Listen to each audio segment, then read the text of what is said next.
नमस्कार, स्वागत है आपका हमारे चैनल पर। मैं हूं आपके साथ शिप्रा सैनी। बड़ी खबर, उत्तर प्रदेश एसटीएफ को एक बड़ी सफलता हाथ लगी है। उत्तर प्रदेश के हाथरस में जातीय दंगा भड़काने की साजिश के आरोपी रऊफ शरीफ को यूपी एसटीएफ ने गिरफ्तार कर लिया है। उनकी गिरफ्तारी केरल के एर्नाकुलम से हुई है। आपको बता दें, रऊफ शरीफ को केरल से प्रोटेक्शन वारंट पर लाया जा रहा है और शरीफ एर्नाकुलम जेल में बंद था दूसरे मामले में। साथ ही आपको यह भी बता दें कि उत्तर प्रदेश के हाथरस में दंगे की साजिश और विदेशी फंडिंग का इन पर आरोप है। इसके अलावा उत्तर प्रदेश में सीए और एनआरसी के दौरान जो दंगे भड़काए गए थे उसमें भी इन पर आरोप लगे हैं और साथ ही ये संदिग्ध माने जा रहे हैं। ऐसे में एसटीएफ न सिर्फ हाथरस मामले में इनसे पूछताछ करेगी बल्कि सीए के दौरान जिस तरीके से उत्तर प्रदेश में दंगा भड़का उसको लेकर भी रऊफ शरीफ से पूछताछ होगी। इस पूरे मामले पर लगातार उत्तर प्रदेश एसटीएफ शिकंजा कसे हुए है। यही वजह है कि पॉपुलर फ्रंट ऑफ इंडिया यानी पीएफआई से जुड़े तमाम लोगों से जिन पर शक है उनसे लगातार पूछताछ कर रही है, उनकी लगातार छानबीन जारी है और पिछले दिनों भी कई गिरफ्तारियां इस मामले में हो चुकी है। लेकिन अब रऊफ शरीफ पर जो शिकंजा कसा गया है, दरअसल वो पीएफआई यानी पॉपुलर फ्रंट ऑफ इंडिया के स्टूडेंट विंग सीएफआई के जनरल सेक्रेटरी हैं और वो दरअसल इस पूरे दंगे के साजिश करता है। ये आरोप इन पर लग रहे हैं कि हाथरस कांड के बाद ये तमाम लोग वहां पहुंचे थे और इनकी कोशिश ये थी कि हाथरस में जातीय दंगा फैलाया जाए इस गैंगरेप कांड के बाद, जिसको हालांकि उत्तर प्रदेश एसटीएफ की ओर से, उत्तर प्रदेश पुलिस प्रशासन की ओर से नाकाम कर दिया गया था। लेकिन इन लोगों पर तमाम तरीके से शिकंजा इसलिए कसा जा रहा है क्योंकि पॉपुलर फ्रंट ऑफ इंडिया एक इस्लामिक संगठन है और यह माना जा रहा है कि दरअसल आतंकियों के साथ इनके कनेक्शन हैं। जो इन पर इनके लिए फंडिंग होती है उस पर लगातार सवाल बने हुए हैं। पिछले दिनों 100 करोड़ रुपए पीएफआई के खाते में पहुंचे हैं। इसको लेकर भी लगातार उत्तर प्रदेश से लेकर एनआईए लगातार छानबीन कर रहा है। तो पीएफआई को लेकर लगातार सवाल उठ रहे थे और ये जो रऊफ शरीफ है ये उनके छात्र विंग के जनरल सेक्रेटरी है। ऐसे में इनका नाम सामने आया है क्योंकि पिछले दिनों कुछ गिरफ्तारियां हुई हैं इस मामले में, जिन्होंने लगातार जिनसे पूछताछ की गई है उन्होंने रऊफ शरीफ का नाम लिया है, जिसके बाद अब उन पर शिकंजा कसा जा रहा है। वहीं आपको बता दें, इससे पहले 12 दिसंबर को ईडी ने केरल के तिरुवनंतपुरम इंटरनेशनल एयरपोर्ट से शरीफ को हिरासत में लिया था। विदेश भागने की तैयारी में था शरीफ, लेकिन उससे पहले ही ईडी ने उन पर शिकंजा कसा। उसके बाद उन्हें केरल की जेल में बंद किया गया। फिलहाल वो जमानत पर थे, लेकिन चूंकि शरीफ के खिलाफ मथुरा में यूएपीए के तहत एक मुकदमा दर्ज है, इस बारे में मथुरा कोर्ट ने रऊफ के खिलाफ प्रोटेक्शन वारंट जारी किया है। अब सोमवार को रऊफ की पेशी कोर्ट में होगी और उसके बाद एसटीएफ के हाथों भी उन्हें सौंपा जा सकता है, रिमांड पर भेजा जा सकता है, ऐसी आशंकाएं जाहिर की जा रही है। तो यानी एसटीएफ अब इन पर शिकंजा कसती नजर आएंगी। फिलहाल कोर्ट में पेशी होनी है, उसके बाद इस मामले पर और क्या छानबीन आगे निकलकर सामने आएगी ये देखना होगा।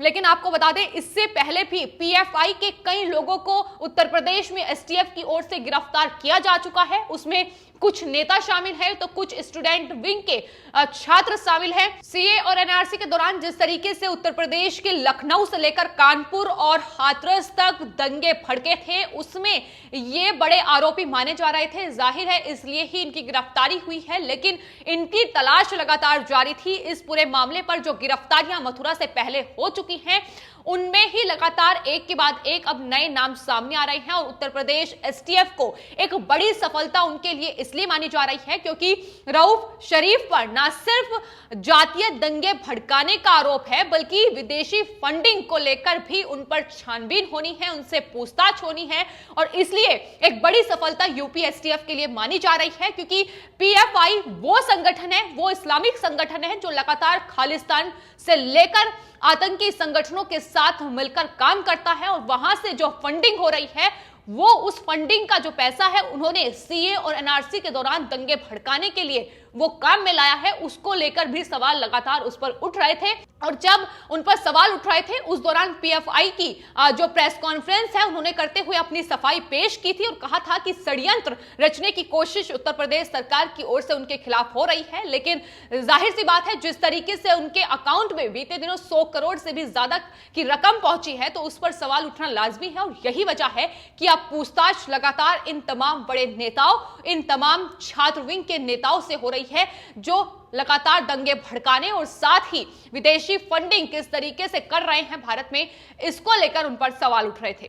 तो आपको बता दें कि तो रऊफ शरीफ की गिरफ्तारी हुई है जो कि जनरल सेक्रेटरी है छात्र विंग के। लेकिन इससे पहले हाथरस में दंगे की साजिश रचने के आरोप में ही PFI popular front of India और उसके student wing campus front of India के 5 सदस्यों को के खिलाफ चार्जशीट दायर की गई थी और लखनऊ में स्पेशल पीएमएलए कोर्ट में चार्जशीट ये दायर की गई थी, जिसके चलते उस चार्जशीट पर संज्ञान लिया गया था। और ईडी के अधिकारियों के मुताबिक पीएफआई और सीएफआई यानी जो छात्र विंग है इसका, उनके 5 सदस्यों के खिलाफ ये चार्जशीट दायर की गई थी, जिसमें आतिकुर रहमान जो कि सीएफआई का राष्ट्रीय कोषाध्यक्ष है, इसके अलावा महमूद अहमद, सिद्दीकी कप्पन और मोहम्मद आलम, ये वो लोग हैं जिनको लेकर चार्जशीट दायर की गई थी। इन पर भी शिकंजा कसा गया है। इन्हें भी मथुरा में एक कार से ये जा रहे थे हाथरस, वहां उस रास्ते पर इन्हें गिरफ्तार किया गया था। तो लगातार गिरफ्तारियां एक के बाद एक सामने आ रही है।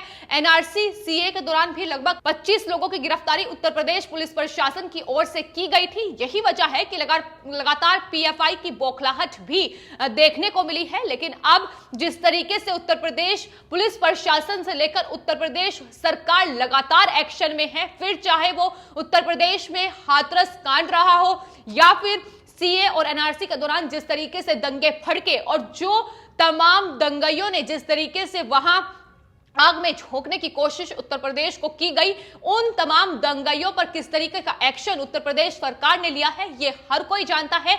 उन्हीं दंगाइयों से वहां जिस तरीके से संपत्ति को नुकसान पहुंचाया गया था, उन्हीं का हर्जाना उनसे ही भुगता गया है।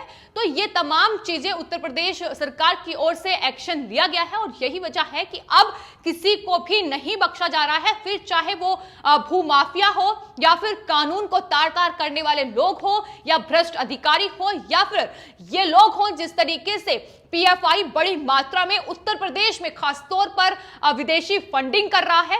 तमाम तरीके से उत्तर प्रदेश में हिंसा भड़काने की उनकी योजना है। फिर चाहे कोई भी मामला देख लो, उत्तर प्रदेश पुलिस प्रशासन से लेकर तमाम जो कानून व्यवस्था है उसे सुधारने का काम उत्तर प्रदेश सरकार की ओर से लगातार हो रहा है। और यही वजह है कि अब उत्तर प्रदेश की एसटीएफ ने केरल से इस रऊफ शरीफ को धर दबोचा है जो कि केरल की जेल में बंद था। वहीं अगर बात मुख्तार अंसारी की जाए तो उसे भी पंजाब से लाने की पुरजोर कोशिश लगातार उत्तर प्रदेश पुलिस प्रशासन, लखनऊ पुलिस प्रशासन की ओर से हो रही है। माफिया डॉन है जो कि पंजाब की जेल में बंद है, लेकिन पंजाब सरकार उत्तर प्रदेश को सौंपने के लिए मुख्तार अंसारी को राजी नहीं है। यही वजह है कि अब सुप्रीम कोर्ट का इस मामले में रुख किया गया है और लगातार कोशिश यही है कि मुख्तार अंसारी पर जो 10 से ज्यादा मुकदमे उत्तर प्रदेश में दर्ज हैं उनकी सुनवाई हो पाए। इसलिए कोशिश यही है कि वहां से पंजाब से उन्हें उत्तर प्रदेश लाया जाए। तो तमाम कोशिशें उत्तर प्रदेश पुलिस प्रशासन की जारी हैं कि इन माफियाओं को, इन तमाम जो ये लोग हैं जिस तरीके से आतंकी संगठनों से जुड़े हुए हैं, आतंकी गतिविधियों को अंजाम दे रहे हैं, इन्हें किसी भी तरीके से बख्शा ना जाए। यही वजह है कि तमाम तरीके से अब एक्शन लगातार लिया जा रहा है, फिर चाहे वो उत्तर प्रदेश पुलिस प्रशासन हो या केंद्र सरकार हो। किसान आंदोलन की आड़ में भी हमने देखा कि किस तरीके से खालिस्तानी संगठनों का नाम एक के बाद एक सामने आ रहा है। गुरपतवंत सिंह पन्नू से लेकर तमाम वो खालिस्तानी आतंकी हैं जो पुरजोर तरीके से भारत को तोड़ने की कोशिश में जुटे हुए हैं। भारत के खिलाफ षड्यंत्र रचने का काम किया जा रहा है और आतंकी साजिश को एकदम अंजाम देने की कोशिश की जा रही है, लेकिन तमाम चीजों पर एक्शन लगातार जारी है। यही वजह है कि इस अंतरराष्ट्रीय साजिश का खुलासा भी अब हो चुका है। और फिर चाहे वो संगठन हो जो लगातार भारत में रहकर ही भारत के खिलाफ षड्यंत्र रच रहे हैं, उसमें पीएफआई एक बड़ा संगठन है, इस्लामिक संगठन है और आतंकी गतिविधियों में लिप्त रहा है। तमाम सवाल उस पर मौके मौके पर उठते रहे हैं। यही वजह है कि एक्शन अब उस संगठन, उसके लोगों पर भी लिया जा रहा है। जिस तरीके से उन्होंने हाथरस जो गैंगरेप पीड़िता थी उनके परिवार से मिलने के लिए वो पहुंच रहे थे, लेकिन जो पीछे उनके साजिश जो वो रच रहे थे वो ये थी कि हाथरस में दंगा भड़काया जाए, सांप्रदायिक सौहार्द बिगाड़ने की नीयत से वो हाथरस पहुंच रहे थे। यही वजह है कि उत्तर प्रदेश एसटीएफ ने उन पर शिकंजा कसा है। मथुरा में यूएपीए के तहत उन पर मुकदमा दर्ज है। उसी सिलसिले में उनसे कोर्ट में उनकी पेशी होगी और आने वाले वक्त में देखना होगा कि आखिर किस तरीके से पीएफआई पर उत्तर प्रदेश सरकार शिकंजा कसती नजर आती है। फिलहाल आपके इस पूरे मामले को लेकर क्या राय है, हमें कमेंट बॉक्स में जरूर लिखें और चैनल को सब्सक्राइब करें। धन्यवाद।